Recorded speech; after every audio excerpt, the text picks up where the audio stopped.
Madam আপনার টাকা পড়ে গিয়েছিল, এই নিন আপনার টাকা। কি বলো?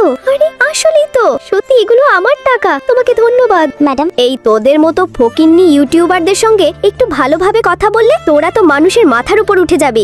ম্যাডাম একটা কথা ছিল, আসলে এই টাকাগুলো কুড়িয়ে পেয়েছিলাম, এগুলো কি আপনার? এগুলো তুমি কোথায় পেয়েছো? এগুলো আমার টাকা, আমাকে দিয়ে দাও। ম্যাডাম একটু দাঁড়ান। আবার কি? ম্যাডাম এই কাগজটা একটু স্যারকে দিয়ে দেবেন। এখানে কি তোর চাকর আছে নাকি? তোদের মতো ফকিন্নি ইউটিউবারদের কেউ লাইক সাবস্ক্রাইব করবে না। আরে তুমি এতগুলো টাকা কোথায় পেয়েছো? আমাদের বাসার নিচে এক ভিখারি মেয়ে বসেছিল, তার কাছ থেকে পেয়েছি, আর সে একটা চিঠিও দিয়েছে। তোমার ওকে অপমান করাটা ঠিক হয়নি। এখন আমি আমার বোনকে কোথায় পাবো? স্যার বোতলটা একটু দিতে পারবেন? নিয়ে নাও। আরে দাঁড়াও, তুমি আমাকে চিনতে পেরেছো? আমি তোমার বড় ভাই। 10 বছর আগে তুমি আর আমি মেলায় গিয়েছিলাম, সেখানেই তোমাকে হারিয়ে ফেলেছিলাম। আরে ভাইয়া তুমি, তোমাকে আমি অনেক জায়গায় খুঁজেছি কিন্তু কোথাও খুঁজে পাইনি। আর তোমার স্ত্রী আমাকে বলেছে আমি নাকি গরিব ইউটিউবার, তাই আমার ভিডিওতে কেউ লাইক সাবস্ক্রাইব করবে না। আরে না বোন, সবাই ওর মতো অহংকারী না।